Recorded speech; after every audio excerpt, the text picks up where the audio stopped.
हरियाणा चुनाव को लेकर सभी सियासी दल अपने अपने उम्मीदवारों के नामों का ऐलान कर रहे हैं और इस बीच आम आदमी पार्टी और कांग्रेस के बीच गठबंधन को लेकर चल रही बातचीत टूट गई है। देखिए, आम आदमी पार्टी ने हरियाणा के लिए 20 उम्मीदवारों की पहली सूची जारी कर दी है।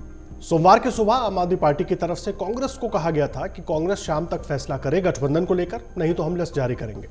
कांग्रेस की तरफ से जब गठबंधन को लेकर कोई संकेत नहीं मिला तो उसके बाद अरविंद केजरीवाल की पार्टी ने अपने उम्मीदवारों के नाम जारी कर दिए। 20 उम्मीदवारों की पहली लिस्ट जारी होने के बाद आम आदमी पार्टी की राज्य इकाई के प्रमुख सुशील गुप्ता ने सोमवार को कहा कि आप पार्टी पूरी मुस्तैदी के साथ चुनाव लड़ रही है। आम आदमी पार्टी ने 20 उम्मीदवारों की अपनी पहली लिस्ट जारी कर दी है और शाम तक दूसरी लिस्ट भी देखने को मिल सकती है। सुनिए।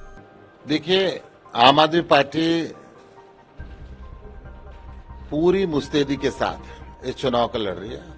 आम आदमी पार्टी ने 20 उम्मीदवारों की अपनी पहली लिस्ट जारी कर दी है। बहुत जल्द शाम तक आपको दूसरी लिस्ट देखने को मिलेगी। अब चुनाव में समय कितना बचा है, लगातार एक चीजें चली और अब 3 दिन नॉमिनेशन के बचे हैं, तो 3 दिन के अंदर अब सारे उम्मीदवारों को लाइन अप करना है, जो कि स्क्रूटनी हमारी चल रही है। उम्मीदवार हमारे एक एक सीट पे कई उम्मीदवार लाइन पे हैं और एक अच्छी मजबूत सशक्त विकल्प आम आदमी पार्टी हरियाणा में देगी। देखिए, राजनीति में कभी नफा नुकसान के लिए राजनीति नहीं होती।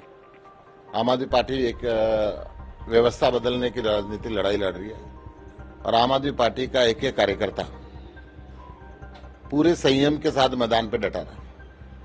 पूरी संयम की हमने परीक्षा दी और उसके बाद अपने अपनी लिस्ट जारी कर। मैं समझता हूं हरियाणा के लिए परिणाम सकारात्मक होंगे और हरियाणा से बीजेपी जाएगी। मैं किसी आरोप प्रत्यारोप की राजनीति के अंदर नहीं जाना चाहता।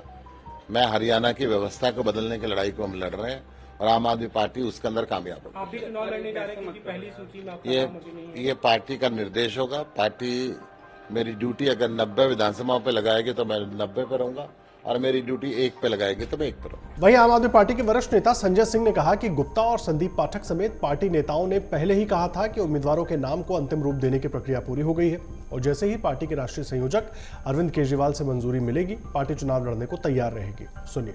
देखिए, इस पे संदीप पाठक जी का भी बयान आ चुका है। आज सुशील गुप्ता जी ने भी स्पष्ट किया है कि हमारी पूरी तैयारी है और हम लोग अपने सीटों का ऐलान या चुनाव लड़ने के लिए पूरी प्रक्रिया को हम अपना कैंडिडेट घोषित करने की प्रक्रिया को पूरा कर चुके हैं और जैसे ही उनको पार्टी संगठन से या राष्ट्रीय अध्यक्ष अरविंद केजरीवाल जी से इजाजत मिलेगी, वो ऐलान करके चुनाव में जाएंगे।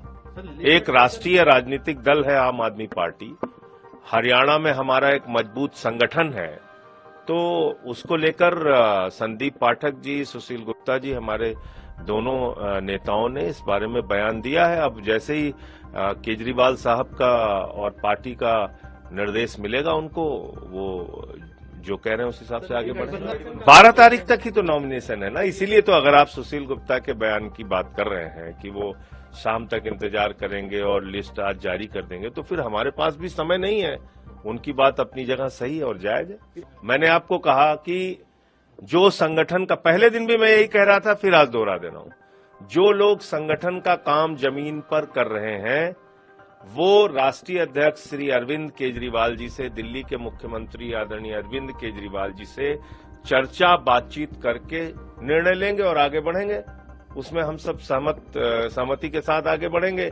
अब समय ही कम बचा हुआ है। हरियाणा के उचाना कला विधानसभा क्षेत्र से कांग्रेस उम्मीदवार बृजेंद्र सिंह ने भी कांग्रेस आप गठबंधन पर बड़ा बयान दिया था। बृजेंद्र सिंह ने कहा था कि कांग्रेस पूरी तरह सक्षम है और राज्य में सरकार बनाने के लिए बहुत अच्छी स्थिति में है। सुनिए क्या कहा था बृजेंद्र सिंह ने।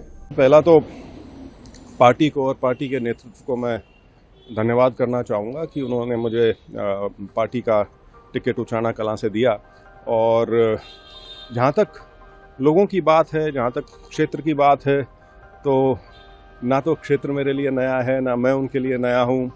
हाँ, ये बात है कि बहुत गहनता से मिलने का मौका अब मिला है। मैं खासतौर पर पिछले 2.5 महीने से लगातार अपने क्षेत्र में पूरा जो गांव है मैंने सारे के सारे कवर किए हैं। वहाँ पे बहुत गहराई से कवर किए हैं और अब चुनाव औपचारिक रूप से आ गया है, टिकट भी हो गया है, तो अब अगले 4 हफ्ते उसी में व्यस्त रहेंगे।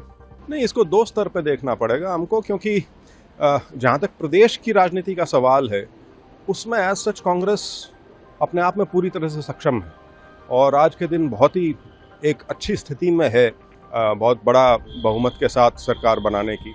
लेकिन यदि उसको आप राष्ट्रीय राजनीति के परिप्रेक्ष्य में डाल के देखेंगे तो जो इंडिया अलायंस है उसके नाते यदि किसी भी प्रकार का अंडरस्टैंडिंग या सीट शेयरिंग या समझौता अगर किया जाता है तो वो केंद्र नेतृत्व ने देखना है, उनके अधिकार क्षेत्र का मैं कहूँगा हिस्सा है। अन्यथा कांग्रेस अपने आप हरियाणा में पूरी तरह से सक्षम है। आपको बता दें कि हरियाणा में कांग्रेस के साथ बनते बिगड़ते गठबंधन की खबरों के बीच आम आदमी पार्टी ने आखिरकार अपने उम्मीदवारों की पहली लिस्ट जारी कर दी। इस लिस्ट में पार्टी ने 20 प्रत्याशियों के नाम का ऐलान किया है। आम आदमी पार्टी ने अपने उम्मीदवारों की ये लिस्ट ऐसे वक्त जारी की है जब दोनों दलों के बीच गठबंधन की चर्चा लगातार चल रही थी और आप या कांग्रेस की तरफ से गठबंधन होने या नहीं होने को लेकर औपचारिक ऐलान नहीं किया गया। दरअसल हरियाणा में गठबंधन को लेकर आम आदमी पार्टी कांग्रेस से 10 सीटें मांग रही थी, लेकिन अब आम आदमी पार्टी ने अपने 20 उम्मीदवारों की लिस्ट जारी कर दी है, जिससे लगता है कि हरियाणा में अब कांग्रेस आपका गठबंधन नहीं होगा। जिन 11 सीटों पर कांग्रेस पहले ही उम्मीदवार घोषित कर चुकी है वहां पर भी आपने अपने उम्मीदवार उतारे हैं, जिनमें उचाना कला, मेहम, बादशाहपुर, नारायणगढ़, समालखा, दाबवली, रोहतक, बहादुरगढ़, बादली, बेरी, महेंद्रगढ़ ये सब शामिल हैं। देखिए, शनिवार के बाद रविवार को भी हरियाणा कांग्रेस के प्रभारी दीपक बाबरिया और आप नेता राघव चड्ढा के बीच बैठक हुई थी। माना जा रहा था कि आम आदमी पार्टी 10 सीटें मांग रही थी, लेकिन कांग्रेस ने उनको इतनी सीटें देने से साफ इनकार कर दिया। कांग्रेस ने 5 सीटों का ऑफर दिया था, जिस पर आम आदमी पार्टी राजी नहीं हुई। पहले यह भी माना जा रहा था कि पंजाब के साथ लगी पिहोवा, कलाद, जींद और एनसीआर में गुरुग्राम, ओल्ड फरीदाबाद और पानीपत ग्रामीण देने पर सहमति बनी है। आम आदमी पार्टी ने पंजाब के साथ ही लगती गुहला चीका सीट भी मांगी थी, लेकिन इस पर भी बात नहीं बन पाई। दरअसल लोकसभा चुनाव में गठबंधन के तहत आम आदमी पार्टी ने कुरुक्षेत्र सीट से डॉक्टर सुशील गुप्ता को मैदान में उतारा था। 9 विधानसभा वाले इस लोकसभा क्षेत्र में आपने गुहला चीका, पिहोवा, शाहबाद और कलायत हलकों में जीत दर्ज की थी। बाकी 5 सीटों पर बीजेपी जीती थी। आप इसी जीत को आधार बनाते हुए इन चारों सीटों के साथ साथ एनसीआर में सीटें चाह रही थी। वहीं समाजवादी पार्टी पहले ही हरियाणा में चुनाव लड़ने से इनकार कर चुकी है। अखिलेश यादव और उनके समर्थक गठबंधन के लिए हरियाणा में प्रचार करेंगे, लेकिन जिस तरह से आम आदमी पार्टी ने अपने उम्मीदवारों की सूची जारी की है उसको एक दबाव की राजनीति के तौर पर भी देखा जा रहा है। अब आम आदमी पार्टी की लिस्ट जारी होने के बाद क्या कांग्रेस की तरफ से कोई पहल होगी, ये देखने वाली बात है। गौरतलब है कि हरियाणा चुनाव के लिए नामांकन दाखिल करने की अंतिम तिथि 12 सितंबर है और चुनाव 5 अक्टूबर को होंगे। अगर आप ये वीडियो YouTube पर देख रहे हैं तो हमारे चैनल को सब्सक्राइब करें और बेल आइकन को दबाना ना भूलें। अगर आप Facebook पर ये वीडियो देख रहे हैं तो हमारे पेज को लाइक करें।